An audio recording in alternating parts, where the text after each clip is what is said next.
The book lay open on the desk in a room where the light never reached fully. The handwriting shifted from neat curves to jagged scratches, ink pooling in strange places as if the writer's hands had trembled or resisted the pen. The pages smelled faintly of disinfectant and rust. March 3. He wrote, "The walls hum. They say it is the pipes, but I know better. I heard the humming before I was brought here. It came with me. The humming watches me. The nurses do not hear it. They pretend not to." He stopped, stared at the paper.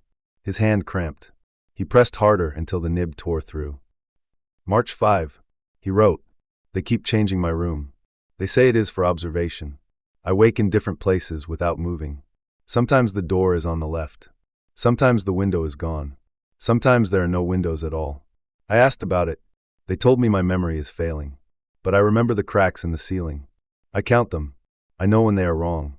There was a sketch beneath the words, a ceiling filled with black fissures branching out like veins." March 9. He wrote, "Last night someone sat on my bed. I felt the weight press down, but no one was there. I kept my eyes closed because opening them meant it would see me.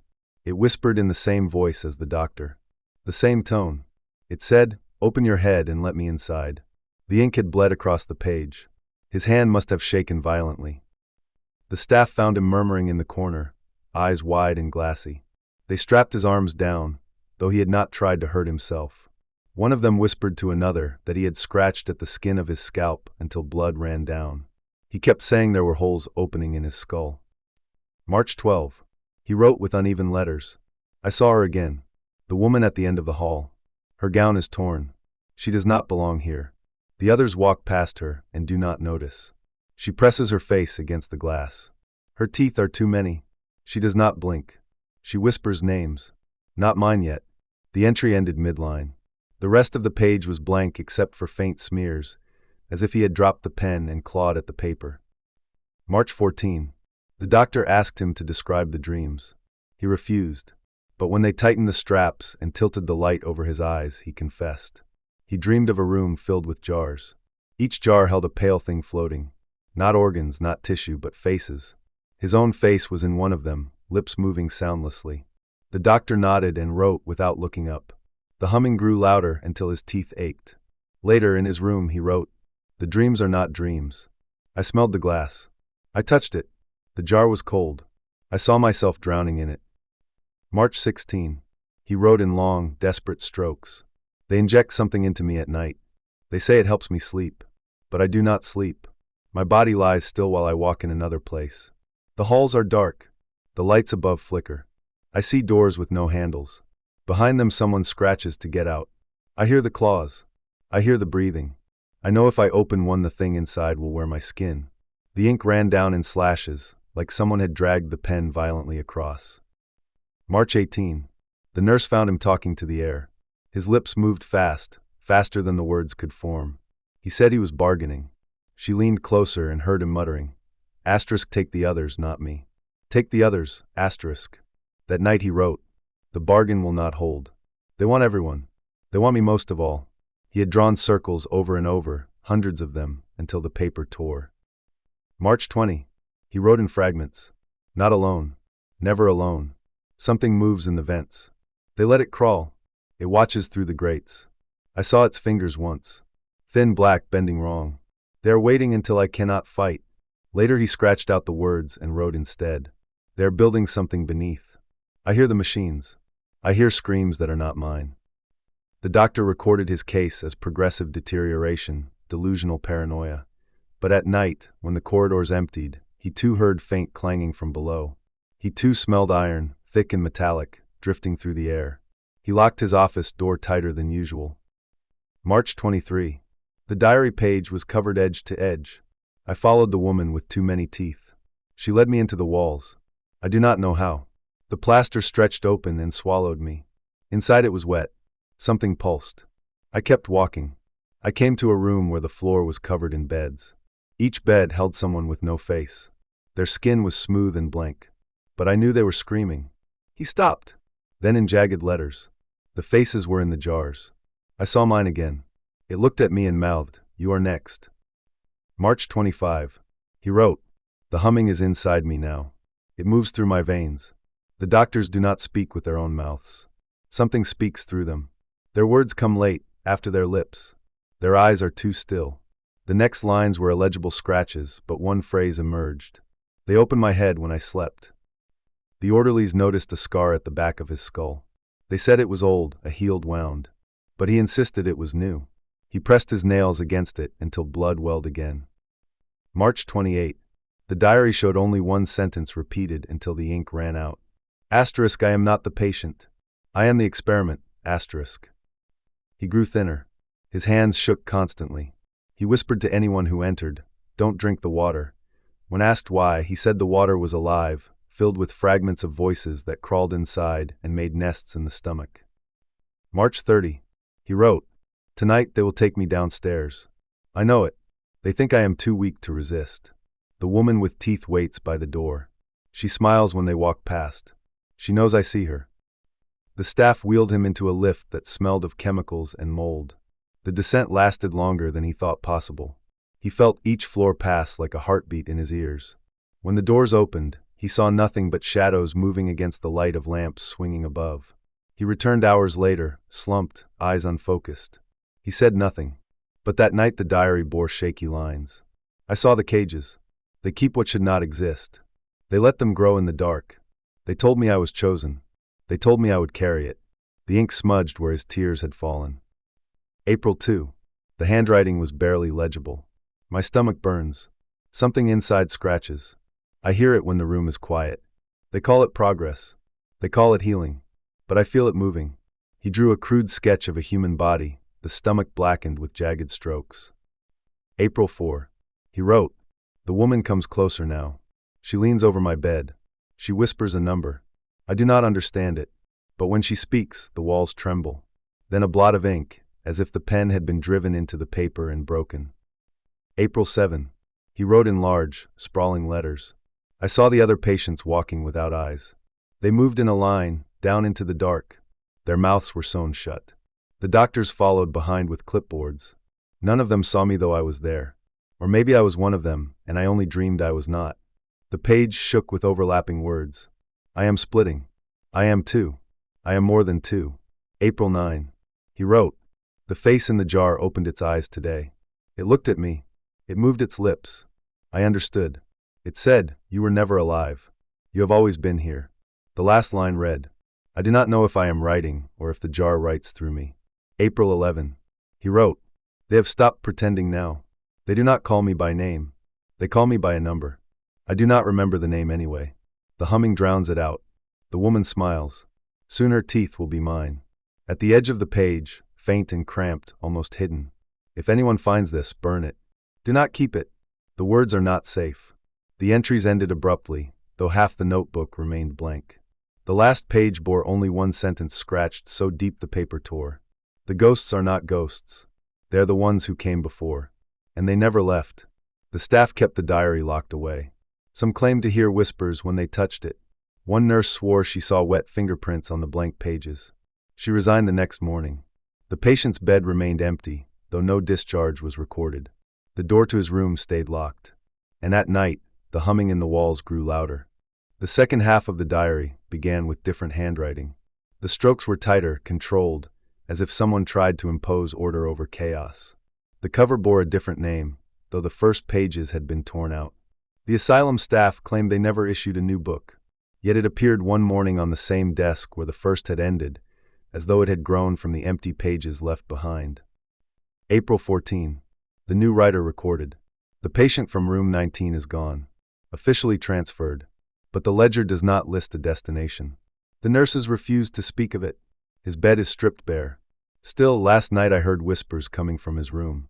They called my name." April 15. The hand wrote with restraint, "I am not like him. I am not delusional. I observe. I record. But this place warps even clear thoughts. The halls change length. I count the steps, they shift each time. The clocks disagree. I asked the doctor, and he said time is fluid here. He laughed when he said it. Later, beneath the entry, a shadow walked past my door though the light was on. It stopped. I could feel it watching." April 17. The diary read, "The orderlies carry crates at night. They believe we sleep. I saw one topple. A A jar shattered. Inside was not water. It was thick. The thing that spilled twitched like it wanted to crawl away. They cleaned quickly, but I smelled it. Metal. Rot. The next line trembled. I think the crates come from below. The doctors noted this patient had begun refusing food. They said she muttered about contamination. She accused the water. She accused the bread. She said the meals carried pieces of voices. April 19. She wrote, "The woman with teeth visits me now. I know she is not alive. I watched her pass through a locked door. She smiles too wide. She whispers the same number the man wrote before. I do not understand.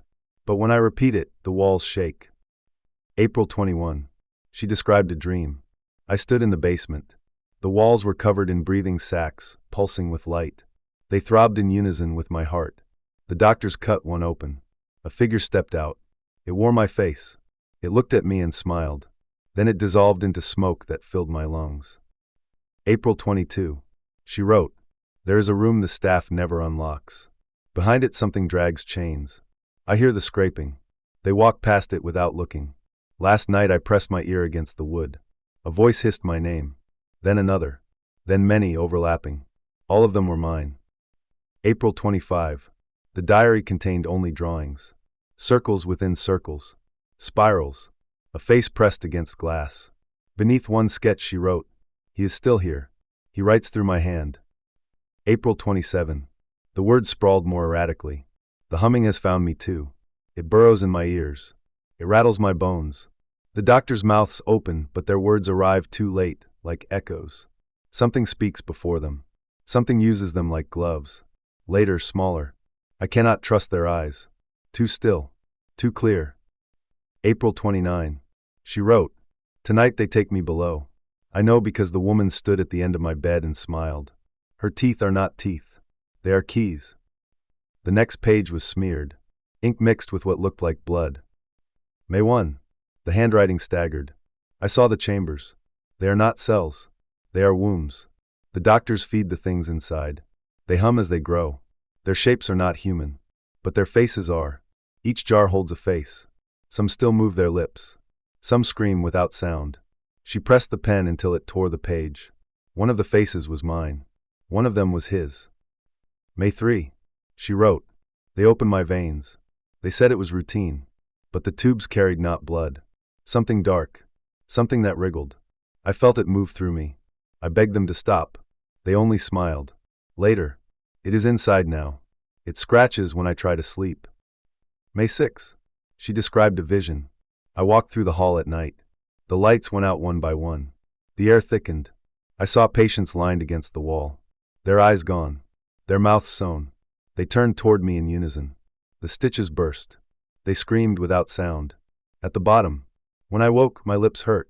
I touched them. Thread. May 8. Her writing fractured. The woman leaned close. She whispered, "Asterisk, you are not a patient. You are the vessel, asterisk." Her breath was cold. My skin blistered where it touched. The doctors reported a fever, unexplained burns along her cheek. They restrained her hands.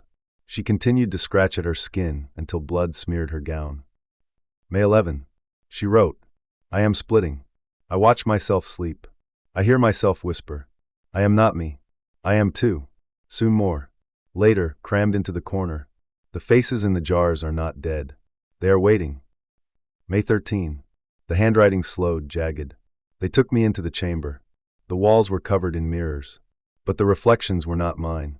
They showed what I will become. I saw the woman with teeth standing behind me. She smiled with my mouth. May 15. Only one line. The humming is louder than thought. May 17. She wrote, "The basement is endless. Corridors curve. Rooms repeat. The doctors lead me deeper each time. I do not return the way I came. I fear I never return at all." The page was wet. Drops soaked the paper. Not ink. Not water. Something darker. May 20. The handwriting fractured into childlike scrawl. I woke, and my skin was not mine. It moved when I touched it. Something beneath shifted. They call it progress. May 23. She wrote, "The man from before whispers to me. I hear his words in my head. He says he is not gone. He says he is part of the walls now. He tells me to escape. But his voice laughs while he says it." May 25. The entry filled the page. I know now. The asylum is not a building. It is alive. It breathes. It feeds. The doctors are not doctors. They are organs. They keep the body alive. The patients are not treated. They are digested. May 27. She wrote, "The woman with teeth is closer. She stands by my bed each night. She whispers numbers. I repeat them without meaning to. Each time the walls tremble more. Each time I feel myself unravel." May 30. The entry was smeared with frantic strokes. They have opened my skull. I did not sleep. I felt them touch my brain. They planted something. It moves when I think.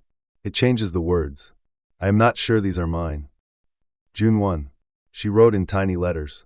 "The ghosts are not ghosts. They are the others. They never left. They cling to the walls. They cling to us. We carry them." June 3. Her last full entry. The face in the jar spoke again. It said, "Asterisk, you are not writing. You are being written, asterisk. I understand now. The diary is not mine. It never was. It belongs to the asylum." The final pages bore only scratches, spirals, shapes pressed so hard the paper tore. On the very last sheet, one sentence carved deep enough to cut through. Asterisk, the asylum has no end. It eats the living. It keeps the dead. And it is still hungry, asterisk. The diary closed there. The staff who discovered it refused to touch it. They said the paper pulsed like skin. The book was sealed in a locked drawer, but days later the drawer was empty. Only a faint humming remained in the office, a low vibration that shook the glass in its frame. Patients continued to vanish without record. The doctors continued to smile with eyes that never blinked. And at night, down the endless corridors, the sound of chains dragged closer and closer.